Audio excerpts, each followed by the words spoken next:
Fabio Quartararo pense avoir trouvé la clé pour à nouveau performer, en tout cas trouver un véritable angle pour améliorer de façon significative les performances de la Yamaha.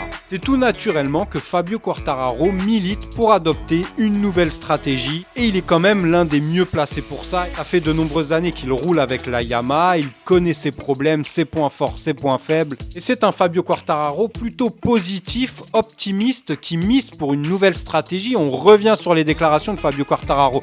De suite, profitez du jingle pour liker la vidéo et vous abonner si c'est pas encore déjà fait. Je vous vois les gars et les filles aussi. Donc on like et surtout on s'abonne et on revient sur les déclarations de Fabio Lito.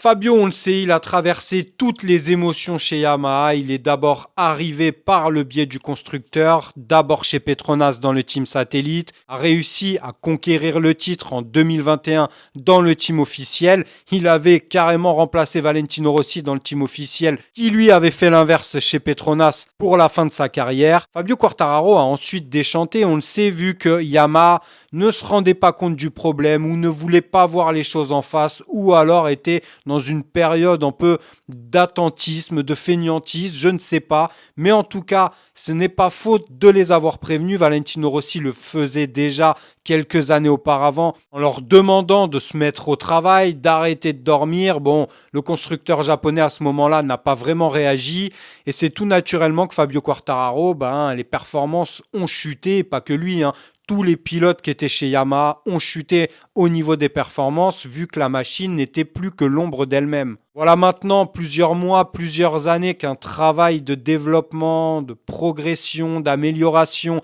a été entrepris. Mais évidemment, c'est beaucoup de travail, beaucoup de pièces à essayer. Et c'est jamais évident pendant un week-end de course où on est censé être là pour se faire plaisir et pour performer, finalement de faire un travail de développeur. Donc Fabio Quartararo est passé par tous les états, par toutes les émotions et c'est compréhensible. Il a reprolongé avec Yamaha. Et maintenant, il espère évidemment pouvoir avoir une moto à la hauteur de son talent. L'an dernier, Yamaha était un peu devant Honda. Honda était les derniers constructeurs. Mais aujourd'hui, la donne a changé. Le travail paie clairement pour Honda, qui a élevé le niveau, qui est en mesure maintenant de se battre pour un top 10, voire un top 5. Donc c'est une très bonne nouvelle.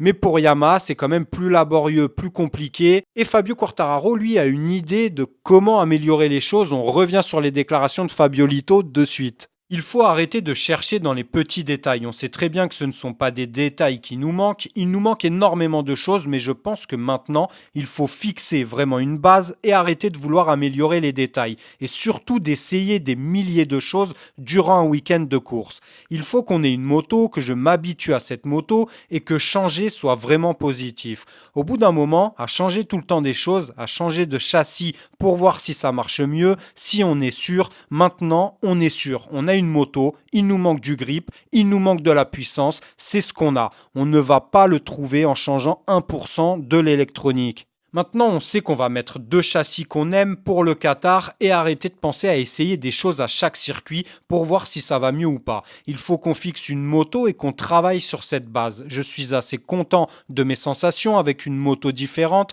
alors j'ai hâte d'être au Qatar, de ne penser qu'à la performance de la moto et d'essayer de faire une belle course. Bon, comme ça, c'est clair. Bon, après, on dit que Fabio, parfois, se perd dans ses analyses, etc.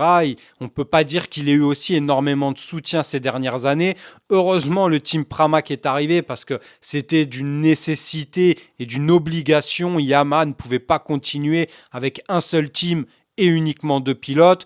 Fabio Quartararo était totalement laissé à l'abandon, donc maintenant ça va mieux, il peut recroiser les informations avec les autres pilotes et en tout cas il pense qu'en arrêtant de tout le temps essayer des nouvelles pièces lors des week-ends de Grand Prix, tout le temps chercher les détails, eh bien ils vont pouvoir améliorer, trouver une base de travail saine et constructive et pouvoir réellement progresser. Moi, j'ai envie de dire, je suis pas dans le team, j'ai envie de faire confiance à Fabio. C'est quelqu'un d'intelligent, c'est un très bon pilote, il n'est pas champion du monde pour rien et à un si jeune âge. Donc, j'ai envie de lui faire confiance. C'est vrai que je pense que ça doit être quand même très compliqué de sans cesse remettre en question les choses, essayer de nouvelles pièces, repartir d'une nouvelle base. Ça doit être quand même très difficile pour pouvoir réellement trouver un équilibre. Donc faisons-lui confiance, donnez-moi votre avis. Est-ce que Fabio Quartararo est dans le juste ou non? En tous les cas, on se retrouve dès vendredi pour une prochaine vidéo. Prenez soin de vous et de vos proches. N'oubliez pas de liker la vidéo et surtout vous abonner, surtout ceux qui regardent mes vidéos régulièrement mais qui ne sont toujours pas abonnés. Bref, à vendredi sur Vincent IGP. Ciao.